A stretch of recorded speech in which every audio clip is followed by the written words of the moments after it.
السلام علیکم ورحمۃ اللہ تعالی وبرکاتہ۔ نحمده ونصلي ونسلم على رسوله الكريم، اما بعد فاعوذ باللہ من الشیطان الرجیم، بسم اللہ الرحمن الرحیم۔ ان اللہ وملائکته یصلون علی النبی یا ایھا الذین آمنوا صلوا علیہ وسلموا تسلیما۔ اللهم صل على سيدنا ومولانا محمد معدن الجود والكرم وآله الكرام وابنه الكريم وبارك وسلم صلاة وسلاما عليك يا رسول الله صلی اللہ تعالی علیہ وسلم۔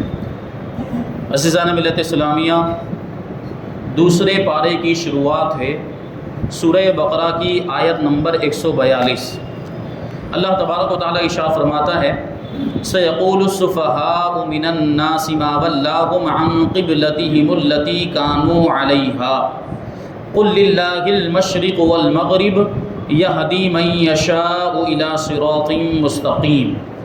اب بے وقوف لوگ کہیں گے ان مسلمانوں کو ان کے قبلے سے کس نے پھیر دیا جس پر یہ پہلے تھے؟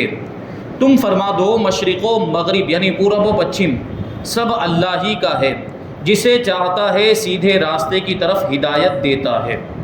یہاں پر جو یہ فرمایا گیا کہ اب بے وقوف کہیں گے، ان قریب بے وقوف لوگ کہیں گے، تو اس آیت کے شان نزول کے بارے میں مفسرین کا ایک قول یہ ہے کہ یہ آیت یہودیوں کے بارے میں نازل ہوئی کہ جب بیت المقدس کی جگہ خانہ کعبہ کو قبلہ بنایا گیا تو اس پر انہوں نے اعتراض کیا کہ کیوں یہ تبدیلی ہوئی۔ ان کو یہ تبدیلی ناگوار تھی۔ نبی پاک صلی اللہ علیہ وسلم جب تک مکہ مکرمہ میں تھے تو خانہ کعبہ کی طرف رخ کر کے عبادت کیا کرتے تھے، نماز پڑھا کرتے تھے، لیکن جب مدینہ منورہ ہجرت کر کے تشریف لائے تو آپ کو بیت المقدس کی طرف رخ کر کے نماز پڑھنے کا، عبادت کرنے کا حکم ہوا۔ تو ابھی آگے آئے گا کہ تقریباً 16 مہینوں تک یا 17 مہینوں تک نبی کریم صلی اللہ علیہ وسلم اور مسلمان بیت المقدس کی طرف، مسجد اقصیٰ کی طرف رخ کر کے عبادتیں کرتے رہے، نماز پڑھتے رہے، لیکن نبی پاک صلی اللہ علیہ وسلم کی دلی خواہش یہی تھی، تمنا یہی تھی کہ دوبارہ خانہ کعبہ کو قبلہ بنا دیا جائے، اور اللہ تبارک و تعالیٰ نے حضور کی اس تمنا کو پورا فرمایا اور پھر سے خانہ کعبہ کو قبلہ بنا دیا گیا، یعنی یہ قبلہ تبدیل ہو گیا۔ جو بیت المقدس جس کو قبلہ بنایا گیا، اور یہ بات ذہن میں رہے کہ بیت المقدس یہ یہودیوں کا قبلہ، تو اب بیت المقدس جب قبلہ تھا تو بڑے خوش تھے یہودی کہ ہمارا قبلہ وہ ہے کہ مسلمانوں کو اس کی پیروی کرنی پڑتی ہے، یعنی بیت المقدس کی طرف مسلمانوں کو بھی رخ کر کے اپنی عبادت کرنی پڑتی ہے۔ لیکن جب قبلہ تبدیل ہو گیا اور خانہ کعبہ کو قبلہ بنا دیا گیا تو ان کو ناگوار گزرا یہودیوں کو کہ بیت المقدس کی طرف پہلے یہ رخ کر کے نماز پڑھتے تھے، بیت المقدس پہلے قبلہ تھا، یہ قبلہ تبدیل کیوں ہوا؟ ان کو یہ بات ناپسند ہوئی، تو یہ طعن و تشنیع کرنے لگے کہ ایسا نہیں ہونا چاہیے تھا وغیرہ وغیرہ۔ اور دوسرا قول یہ ہے کہ یہ آیت مکہ کے مشرکین کے بارے میں نازل ہوئی کہ جب قبلہ تبدیل ہوا تو انہوں نے آپس میں کہا کہ محمد صلی اللہ علیہ وسلم اپنے دین کے بارے میں تردد کا شکار ہے، یعنی شک کا شکار۔ یعنی شک کیسے کہ کبھی اس کو قبلہ بناتے ہیں تو کبھی اس کو قبلہ بناتے ہیں، یہ تو تردد ہو گیا، شک والی بات ہو گئی۔ تو مشرکین نے بھی اس طرح کی باتیں کہی تھیں، اور یہ بات کہی کہ ابھی تک ان کے دل میں اپنی ولادت گاہ یعنی مکہ مکرمہ کا اشتیاق موجود ہے، کیونکہ ہجرت کر کے حضور پاک صلی اللہ علیہ وسلم مدینہ منورہ تشریف لے آئے تھے۔ اب جب قبلہ تبدیل ہوا اور خانہ کعبہ کو پھر سے قبلہ بنا دیا گیا تو خانہ کعبہ کہاں پر موجود؟ مکہ مکرمہ کے اندر موجود ہے۔ تو مشرکین کیا کہنے لگے کہ دیکھو مکہ مکرمہ کی محبت محمد صلی اللہ علیہ وسلم کے دل میں ابھی بھی موجود ہے، اور یقیناً حضور پاک صلی اللہ علیہ وسلم کے دل میں مکہ مکرمہ کی محبت تھی، اور حضور پاک صلی اللہ علیہ وسلم خانہ کعبہ سے بھی محبت فرماتے تھے، اسی لیے تو خواہش اور تمنا تھی کہ خانہ کعبہ کو دوبارہ قبلہ بنا دیا جائے۔ لیکن مشرکین کے کہنے کا مقصد کیا تھا کہ ابھی بھی مکہ مکرمہ جو حضور کی ولادت گاہ ہے، جہاں پر حضور پیدا ہوئے ہیں، اس کی محبت حضور کے دل میں ہے، محمد صلی اللہ علیہ وسلم کے دل میں ہے، لہٰذا جب انہوں نے تمہارے شہر کی طرف توجہ کر لی ہے تو ہو سکتا ہے کہ وہ تمہارے دین کی طرف بھی لوٹ آئے۔ یعنی ان کا یہ سوچنا تھا کہ انہوں نے خانہ کعبہ کو پھر سے قبلہ بنا دیا تو ہو سکتا ہے کہ پھر سے وہ اپنے باپ دادا کے یعنی مشرکین کا جو دین تھا، ورنہ حضور پاک صلی اللہ علیہ وسلم کے آبا و اجداد تو سارے مومن اور موحد تھے۔ یہاں مشرکین کے دین کی بات چل رہی ہے کہ وہ یہ سوچ رہے تھے کہ ہو سکتا ہے کہ اب ان کی توجہ مکہ مکرمہ کی طرف ہوئی ہے تو پھر سے وہ ہمارے دین کی طرف لوٹ آئیں گے، اس طرح کی بات انہوں نے کہی۔ تیسرا قول یہ ہے کہ یہ آیت منافقوں کے بارے میں نازل ہوئی کیونکہ انہوں نے اسلام کا مذاق اڑاتے ہوئے قبلے کی تبدیلی پر اعتراض کیا تھا کہ یہ کیسی بات ہو گئی کہ یہ حکم بدلتا رہتا ہے، کبھی ایک کو بیت المقدس کو قبلہ بنایا جاتا ہے تو کبھی خانہ کعبہ کو قبلہ بنایا، تو اس پر انہوں نے مذاق اڑایا تھا منافقین نے۔ چوتھا قول یہ ہے کہ یہ آیت مشرکین، منافقین اور یہودی تینوں کے بارے میں ہو سکتی ہے کیونکہ قبلے کی تبدیلی پر طعن و تشنیع اور اعتراض کرنے میں سب شریک تھے۔ منافقین نے بھی اعتراض کیا تھا، مشرکین مکہ نے بھی اعتراض کیا تھا اور یہودیوں نے بھی کیا تھا، تو یہ سب اس میں شامل ہیں، اور ان سب کو اس آیت کریمہ میں بے وقوف کہا گیا کہ قبلے کی تبدیلی پر جو لوگ اعتراض کر رہے ہیں وہ بے وقوف ہیں۔ اس آیت کریمہ میں غیب کی خبر بھی موجود ہے کہ پہلے سے فرما دیا گیا کہ بے وقوف اور جاہل لوگ قبلے کی تبدیلی پر اعتراض کریں گے، سوال اٹھائیں گے، چنانچہ ویسا ہی واقع ہوا کہ لوگوں نے اس پر اعتراض کیا۔ اللہ تعالیٰ نے یہ پہلے ہی فرما دیا تھا کہ جب قبلہ تبدیل ہوگا تو لوگ اس پر اعتراض کریں گے، سوال اٹھائیں گے، اور بعد میں ویسا ہی ہوا، منافقین، یہودی اور مشرکین قبلے کی تبدیلی پر اعتراض کرنے لگے۔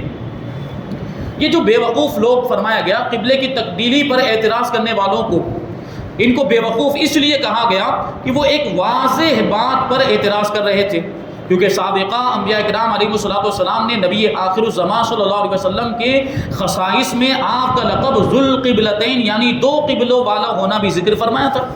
اگلے انبیاء کرام حضور کی صفات اور علامتوں میں، نشانیوں میں یہ بات بیان کر کے گئے تھے۔ انہوں نے اپنی امتوں کو بتایا تھا کہ جو نبی آخر الزمان ہوں گے، جو آخری نبی ہوں گے، خاتم النبیین ہوں گے، ان کی ایک نشانی یہ بھی ہوگی کہ وہ دو قبلے والے ہوں گے۔ تو یہ تو حضور کی شان، یہ تو حضور کی علامت ہے، تو یہ تو ہونا ہی تھا، دو قبلے ہونے تھے، تبدیلی ہونی تھی۔ اور قبلے کی تبدیلی تو اس بات کی دلیل ہے کہ یہ وہی نبی ہیں جن کی پہلے انبیاء کرام خبر دیتے آئے ہیں، تو صداقت اور سچائی کی دلیل کو تسلیم کرنے کے بجائے اسی پر اعتراض کر دینا یہ تو حماقت اور بے وقوفی ہے۔ یعنی انہوں نے اپنی کتابوں کے اندر پڑھا تھا اور ان کے باپ دادا نے تو انبیاء کی زبانی سنا تھا کہ نبی آخر الزمان کی یہ نشانی ہوگی کہ وہ دو قبلے والے ہوں گے، تو یہ نشانی جب انہوں نے دیکھی حضور پاک صلی اللہ علیہ وسلم کے تعلق سے کہ حضور دو قبلے والے ہیں، قبلہ تبدیل ہو گیا، پہلے بیت المقدس قبلہ پھر خانہ کعبہ کو قبلہ بنا دیا گیا، تو حضور پاک دو قبلے والے ہوئے کہ نہیں ہوئے؟ تو یہ نشانی دیکھنے کے بعد حضور کی سچائی مان لینی چاہیے تھی، ان کو حضور پر ایمان لے آنا چاہیے تھا، لیکن اس کے باوجود ایمان نہیں لائے تو بے وقوف ہوئے، اور سب سے بڑے بے وقوف کہ ان سے بڑا کوئی بے وقوفی نہیں ہے، اس لیے انہیں بے وقوف کہا گیا۔ جیسے کوئی دھوپ کے روشن ہونے کو سورج کے طلوع ہونے کی دلیل بنانے کے بجائے طلوع نہ ہونے کی دلیل بنائے تو اسے بے وقوف کے سوا اور کیا کہا جائے گا؟ ایک سورج نکلا ہوا ہے، دھوپ نکلی ہوئی ہے، اور دھوپ نکلی ہوئی ہے تو یہ سورج کے موجود ہونے کی دلیل ہے، سورج کے نکلا ہوا ہونے کی دلیل ہے۔ اب اسی دھوپ کو کوئی یہ کہے کہ سورج کے نکلا ہوا نہ ہونے کی دلیل ہے تو اس سے بڑا بے وقوف کون ہو سکتا ہے؟ تو حضور کی علامت ان کے سامنے ظاہر ہو گئی، دو قبلے والا ہونا، اس کے باوجود حضور کو نہیں مانا، تو یہ سب سے بڑی بے وقوفی۔ اس آیت میں بیت المقدس کے بعد خانہ کعبہ کو قبلہ بنائے جانے پر اعتراض کرنے والوں کو بے وقوف کہا گیا۔ اس سے معلوم ہوا کہ جو شخص دینی مسائل کی حکمتیں نہ سمجھ سکے اور ان پر بیجا اعتراض کرے وہ احمق اور بے وقوف ہے۔ دینی مسائل، دین کے معاملہ، شریعت کے احکام، بعض اوقات ایسا ہوتا ہے کہ کوئی حکم بیان کیا گیا تو اپنی عقل کے گھوڑے دوڑانے لگ جاتے ہیں کہ یہ بات تو ہماری سمجھ میں نہیں آ رہی، حالانکہ شریعت کا حکم جب ہمارے سامنے آ جائے، علماء بیان کرے تو ہمیں کیا کرنا چاہیے؟ سر تسلیم خم کر دینا چاہیے، ہاں شریعت کا یہ حکم ہے۔ جیسے نماز فرض ہے، اگر علماء کرام بتاتے ہیں کہ نماز فرض ہے تو ہمیں ماننا چاہیے، اقرار، ہاں نماز فرض ہے، نماز پڑھنا بہت ضروری ہے۔ یہ الگ بات ہے کہ ہم عمل نہیں کرتے، ہم اگر نماز نہیں پڑھتے وہ ہمارا عمل ہے، گنہگار ہوں گے، لیکن شریعت کے حکم کا کبھی مذاق نہیں اڑانا چاہیے۔ شریعت کا جو حکم ہمارے سامنے آئے اس کو تسلیم کرنا چاہیے۔ ہمارا عمل اگرچہ کچھ ہو، ہم گنہگار ہیں، عمل نہیں کر رہے ہیں شریعت کے حکم پر، لیکن شریعت کا انکار کرنے کی کبھی بھی جرات نہیں کرنی چاہیے، کیونکہ شریعت کا انکار کرنا یہ کفر ہے۔ یہ بات ذہن میں رہے۔ تو مسائل کی حکمتیں اگر ہمیں سمجھ میں نہ آئے، بعض اوقات ایسا ہوتا ہے نا کہ یہ مسئلہ ایسا کیوں ہے، یہ مسئلہ ایسا ہونا چاہیے، یہ مسئلہ یوں ہونا چاہیے، اگر یہ حکم ہے تو یہ تو بہت سخت حکم ہے، یہ حکم تھوڑا آسان ہونا چاہیے، اس طرح کی باتیں لوگ کرتے ہوئے نظر آتے ہیں۔ حالانکہ وہ بھی مسلمان ہیں، مسلمان کہلاتے، لیکن وہ اعتراض کر رہے، یہ نہیں سوچ رہے کہ وہ کس پر اعتراض کر رہے، وہ اپنے مذہب پر اعتراض کر رہے ہیں، وہ شریعت پر اعتراض کر رہے ہیں کہ اپنے مذہب کو کمزور بتانا چاہتے ہیں۔ اسلام تو کبھی بھی کمزور ہو ہی نہیں سکتا، اسلام جیسا مضبوط مذہب تو کوئی دوسرا مذہب ہے ہی نہیں، تو خود اپنے مذہب پر اعتراض کر رہے ہیں، بتائیے ان سے بڑا بیوقوف اور کون ہو سکتا ہے؟ تو یہ حکمتیں اور اس میں راز بہت سارے ہوتے ہیں، علماء جانتے ہیں، اللہ تبارک و تعالیٰ جن کو علم عطا فرماتا ہے وہ سارے مسائل اور احکام کے راز کو جانتے ہیں کہ اس میں کیا حکمت ہے، یہ حکم جو اللہ تبارک و تعالیٰ نے نافذ کیا تو اس میں کیا حکمت، یہ علماء جانتے ہیں۔ لیکن ہمارے لیے تو کیا ضروری ہے، ہمارے سامنے بس کوئی حکم آ گیا، ہمارے سامنے شریعت کا حکم آ گیا تو ہمیں اس پر عمل کرنا ہے اور اس کو تسلیم کرنا ہے، اس میں ہمیں گہرائی میں جانے کی ضرورت نہیں کہ یہ ایسا کیوں ہے، وہ ویسا کیوں ہے، یہ ہمارا کام ہی نہیں ہے۔ تو ایسا جو کرتا ہے، جو اعتراض کرتا ہے، وہ بہت بڑا بے وقوف، اگرچہ دنیاوی کاموں میں وہ کتنا ہی بڑا چالاک ہو، دنیاوی کاموں میں بڑا ہوشیار ہے، لیکن دین کے احکام پر اعتراض کرتا ہے تو پھر وہ بے وقوف ہے۔ آج کل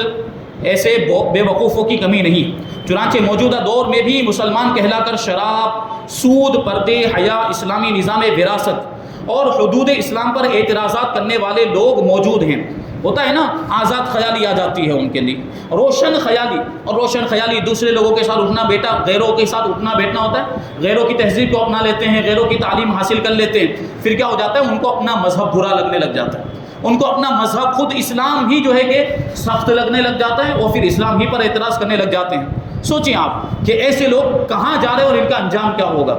تو ایسے افراد قرآن مجید کے حکم کے مطابق بے وقوف ہیں، اور ان سے بڑا دوسرا کوئی بے وقوف ہو ہی نہیں سکتا۔ آگے جو فرمایا گیا کہ ما ولاہم عن قبلتہم التی کانوا علیہا، کہ ان مسلمانوں کو ان کے اس قبلے سے کس نے پھیر دیا جس پر یہ پہلے تھے، یعنی منافقین، یہودی یا مشرکین یہ کہتے تھے کہ پہلے قبلے سے مسلمانوں کو کس نے پھیر دیا۔ تو قبلہ، یہاں پر جو قبلے کی بات آئی اس کے بارے میں بتاتے ہیں کہ قبلہ اس جہت کو کہتے ہیں، اس ڈائریکشن کو کہتے ہیں جس کی طرف انسان منہ کرتا ہے۔ یہ تو بات ہم جانتے ہی ہیں کہ ہم جیسے خانہ کعبہ کی طرف، جو خانہ کعبہ کی جو جہت ہے، خانہ کعبہ کی ڈائریکشن ہمارے ملک ہندوستان میں یہ مغرب کی جانب ہے، پچھم کی جانب، ویسٹ میں ہے، تو ہم ادھر رخ کرتے ہیں تو یہ کیا ہو گیا ہمارے لیے قبلہ۔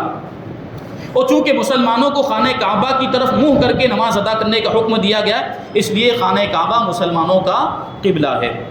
یاد رہے کہ حضرت آدم علیہ السلام سے لے کر حضرت موسیٰ علیہ السلام تک خانہ کعبہ ہی قبلہ رہا، پھر حضرت موسیٰ علیہ السلام سے لے کر حضرت عیسیٰ علیہ السلام تک بیت المقدس قبلہ بنا دیا گیا، اور مسلمان بھی مدینہ منورہ میں آنے کے بعد تقریباً 16 یا 17 مہینے تک بیت المقدس کی طرف ہی رخ کر کے نماز پڑھتے رہے، اور اس کے بعد نماز ظہر کی ادائیگی کے دوران مسجد قبلتین میں، مسجد قبلتین مدینہ منورہ کے قریب یہ مسجد موجود ہے، جو لوگ گئے ہیں انہوں نے یہ مسجد دیکھی ہوگی، اور اب تو جو ہے کہ انہوں نے بہت تبدیلی کر دی، ورنہ یہ ترکیوں کے دور میں اس میں 2 محرابیں بنی ہوئی تھی، بالکل اپوزٹ سائڈ میں، ایک ادھر یہ خانہ کعبہ کی طرف بنی اور ایک بیت المقدس کی طرف اس طرف بنی ہوئی تھی۔ اب وہاں پہ دروازہ نکال دیا گیا ایسے، دوسرے جس طرح سے دروازے ہیں اس طرح یہاں پر بھی ایک دروازہ نکال، جو بیت المقدس کی سائڈ میں جو محراب بنی ہوئی تھی اس محراب کو ان لوگوں نے ختم کر دیا، اور اس پر چھوٹی سی ایک محراب اوپر کی جانب، اللہ تبارک و تعالی ہم سب کو توفیق عطا فرمائے مقدس مقامات کی زیارت کی، ہم مدینہ منورہ میں بھی جائیں، بار بار اللہ تبارک و تعالی حاضری نصیب فرمائے، اور مسجد قبلتین دیکھنا بھی نصیب ہو، کیونکہ یہ حضور پاک صلی اللہ علیہ وسلم سے اللہ تبارک و تعالی کی محبت کی یہ نشانی ہے کہ حضور پاک صلی اللہ علیہ وسلم کی رضا اس میں تھی کہ خانہ کعبہ کو دوبارہ قبلہ بنا دیا جائے، اور یہ قبلے کی تبدیلی کا جو حکم آیا تھا وہ اسی مسجد کے اندر آیا تھا۔ تو اللہ تبارک و تعالیٰ حضور سے کیسی محبت فرماتا ہے، اور حضور پاک صلی اللہ علیہ وسلم اللہ کے کیسے محبوب ہیں، یہ اس کی واضح نشانی اور روشن دلیل ہے مسجد قبلتین۔ تو ابھی بھی وہاں پر ایک چھوٹی سی محراب، یہ ایسے دروازہ بنا دیا گیا، اور چھوٹی سی محراب جو ہے کہ مسجد قبلتین میں وہ اوپر کی جانب جو ہے وہ بنی ہوئی ہے، تو وہ مسجد، اس کو مسجد قبلتین، اور مسجد قبلتین کا مطلب ہی ہوتا ہے، مسجد تو آپ جانتے ہیں قبلتین معنی ہوتا ہے 2 قبلے، مسجد قبلتین یعنی 2 قبلے والی مسجد، کہ پہلے بیت المقدس کی طرف حضور نماز پڑھ رہے تھے رک کر کے، اور اسی مسجد میں ظہر کی نماز کے دوران حکم آ گیا کہ خانہ کعبہ کی طرف پھر جائے، تو حضور پاک صلی اللہ علیہ وسلم وہاں سے خانہ کعبہ کی طرف پھر گئے، اور حضور کو پھرتا ہوا دیکھا تو سارے صحابہ کرام بھی پھر گئے، کیونکہ صحابہ کرام تو دیکھیں حکم کی تعمیل کرتے تھے، صحابہ کرام کا ایمان اتنا مضبوط تھا کہ آقا جو ارشاد فرما دیتے، آقا جو عمل کرتے وہ ویسا ہی کرنے لگ جاتے تھے۔ یہ جیسے ابھی جو بات بتائی نا کہ وہ لوگ گہرائی میں جاتے ایسا کیوں ایسا کیوں، وہ صحابہ کرام کیوں نہیں پوچھتے تھے، دلیلیں نہیں مانگتے تھے، بس حضور نے کہہ دیا کہ ایسا کرنا ہے تو بس وہ کرنے لگ جاتے تھے، یہ ان کا ایمان تھا۔ اللہ تبارک و تعالیٰ صحابہ کرام جیسا جذبہ عمل ہم کو بھی عطا فرمائے۔ تو یہ صحابہ کرام، تو یہ مسجد قبلتین کے اندر یہ واقعہ پیش آیا تھا، یہ تبدیلی کا جو واقعہ ہے یہ مسجد قبلتین کے اندر پیش آیا تھا۔ نیز یہ بھی یاد رہے کہ حج ہمیشہ خانہ کعبہ ہی کا ہوا، یعنی حضرت آدم علیہ السلام سے لے کر حضور پاک صلی اللہ علیہ وسلم کے دور تک اور حضور کے بعد آج تک بھی حج خانہ کعبہ کا ہی کیا جاتا ہے، بیت المقدس کا حج کبھی بھی نہیں ہوا۔ یعنی ابھی کوئی جا کر بیت المقدس کا طواف کرنے لگ جائے، مسجد اقصیٰ کا طواف کرنے لگ جائے اور وہاں سوچے کہ میرا عمرہ ہو گیا یا حج ہو گیا، نہیں، حج تو کہاں پر ہوتا ہے؟ خانہ کعبہ میں، مکہ مکرمہ میں ہی ہوتا ہے۔ آگے اللہ تبارک و تعالیٰ ارشاد فرماتا ہے قُل لِلَّهِ الْمَشْرِقُ وَالْمَغْرِبُ، تم فرما دو کہ مشرق و مغرب سب اللہ ہی کا ہے۔ قبلے پر اعتراض کرنے والے تمام لوگوں کو ایک ہی جواب دیا کہ انہیں کہہ دو، اے محبوب آپ ان سے فرما دو کہ مشرق و مغرب یعنی پورب و پچھم سب اللہ ہی کا، یعنی ساری جہتیں، صرف پورب پچھم کی بات نہیں چل رہی ہے، پورب پچھم کہہ کے جو ہے کہ ساری جہتوں کو مراد لیا گیا کہ جتنے بھی ڈائریکشن ہیں یہ سب کس کے؟ اللہ تبارک و تعالیٰ کے۔ سب کس نے بنایا؟ یہ ڈائریکشن وغیرہ سب اللہ تبارک و تعالیٰ نے ہی بنایا۔ ساری چیزوں کا خالق، پیدا کرنے والا اللہ تبارک و تعالیٰ ہے۔ اور آدمی جو چیز بناتا ہے، ہم دنیاوی اعتبار سے دیکھیں کہ انسان اگر کچھ بناتا ہے تو اسے اس کا مالک مانا جاتا ہے۔ اگر میں کوئی چیز بناؤں تو میں اس کا مالک، اور اللہ تبارک و تعالیٰ نے پوری کائنات بنائی ہے تو اللہ تبارک و تعالیٰ اس کا مالک ہوا کہ نہیں ہوا؟ اللہ تبارک و تعالیٰ پوری کائنات کا مالک۔ اور انسان اپنی ملکیت میں، بلا تشبیہ آپ اس کو سمجھیں کہ انسان اپنی ملکیت میں جس طرح چاہے اس طرح وہ تصرف کر سکتا ہے۔ جیسے میرے پاس یہ موبائل ہے تو میں اس کو جس طرح چاہوں استعمال کروں، میں چاہوں تو اس میں اس کو بند کر کے رکھ دوں، میں چاہوں تو اس کو چالو رکھوں، میں چاہوں تو اس کو توڑ دوں، یہ میں اس کا مالک ہوں تو میں اس میں جس طرح چاہے تصرف کر سکتا ہوں۔ تو اللہ تبارک و تعالیٰ بھی تو پوری کائنات کا مالک ہے، وہ پوری کائنات میں اپنی مرضی کے مطابق جس طرح چاہے تصرف کر سکتا ہے، اس کو اختیار ہے، وہ رب کائنات ہے، وہ خالق کائنات ہے۔ کسی کو اللہ کی ذات پر اعتراض کرنے کا حق نہیں ہے، ہم تو اس کی ملکیت ہیں، ہم اس کے مملوک ہیں۔ ہماری ذات میں اللہ تبارک و تعالیٰ جس طرح تصرف کرنا چاہے وہ کر سکتا ہے، چاہے تو ہمیں بیمار کر دے، چاہے تو ہمیں صحت عطا فرما دے، چاہے تو ہمیں ترقی عطا فرمائے، چاہے تو ہمیں کامیابی مل جائے، چاہے تو خوب روزی مل جائے، خوب روزی عطا فرما دے، چاہے تو ہمیں غریب کر دے، چاہے تو ہمیں تنگ دست بنا دے، چاہے تو مصیبتوں میں مبتلا کر دے، چاہے تو آرام میں رکھے، یہ اس کی مرضی ہے۔ ہمیں ہمیشہ ہر وقت اپنے رب کی رضا میں راضی رہنا چاہیے۔ یہ اولیاء کرام کا طریقہ کہ اللہ تبارک و تعالیٰ جس حالت میں رکھتا تھا وہ اسی حالت پر راضی رہتے تھے۔ اللہ کے نیک بندے جو ہوتے، شکایت کا لفظ کبھی بھی اپنی زبان پر نہیں لانا چاہیے۔ جب اگر مصیبت آ جائے تو اللہ کی صبر کرنا چاہیے، اور نعمت مل جائے تو اللہ تعالیٰ کا شکر ادا کرنا چاہیے۔ بہرحال مشرق و مغرب اور اتر دکن یہ ساری جہتیں، سارے ڈائریکشن یہ اللہ تبارک و تعالیٰ ہی کے ہیں۔ اسے اختیار ہے کہ جسے چاہے قبلہ بنا دے، یعنی جس جہت کو، جس ڈائریکشن کو چاہے وہ قبلہ بنا دے، اسے اس کا پورا پاور اور اختیار حاصل ہے۔ کسی کو اعتراض کرنے کا کوئی حق نہیں ہے۔ بندے کا کام فرما برداری کرنا ہے۔ ہم اللہ تعالیٰ کی مخلوق ہیں، اللہ تبارک و تعالیٰ حکم دے اس کو ماننا اور اس پر عمل کرنا، یہ ہمارا کام۔ اعتراض کرنا اس کا حق ہمیں نہیں ہے۔ گویا فرمایا کہ اے حبیب صلی اللہ علیہ وسلم آپ فرما دو کہ ہم مشرق و مغرب کے پجاری نہیں کہ سمتوں پر اڑے رہیں، یعنی ڈائریکشن پر اڑے رہیں، بلکہ ہم تو اپنے رب کی عبادت کرنے والے ہیں۔ وہ جدھر منہ کرنے کا ہمیں حکم دے گا ہم ادھر ہی منہ کر کے نماز پڑھنے لگ جائیں گے اور پڑھتے رہیں گے۔ یہ ایک مومن کی شان ہوتی ہے، اور یہ آیت کریمہ میں یہ درس دیا گیا ہے کہ اللہ تبارک و تعالیٰ کے جو بھی احکام ہیں، اللہ تبارک و تعالیٰ کی طرف سے جو بھی چیزیں ہم پر نافذ کی گئی، لاگو کی گئی، ان کو تسلیم کرنا چاہیے، ان پر اعتراض نہیں کرنا چاہیے اور گہرائی میں نہیں پڑھنا چاہیے کہ ایسا کیوں ہے، اس کی حکمتیں معلوم کرنے کی۔ اس کی حکمتیں اللہ تبارک و تعالیٰ جسے چاہے عطا فرماتا ہے، سکھاتا ہے، لیکن ہمارے لیے بس اتنا ضروری ہے کہ ہم تک حکم پہنچ گیا، شریعت کا حکم، تو ہم اس پر عمل کریں۔ یہی صحابہ کرام کا طریقہ ہے۔ اب اس کے بعد ہے آیت نمبر 143، اس میں اس امت کی فضیلت بیان کی گئی ہے کہ اللہ تبارک و تعالیٰ نے امت محمدیہ کو سب سے بہترین امت بنایا،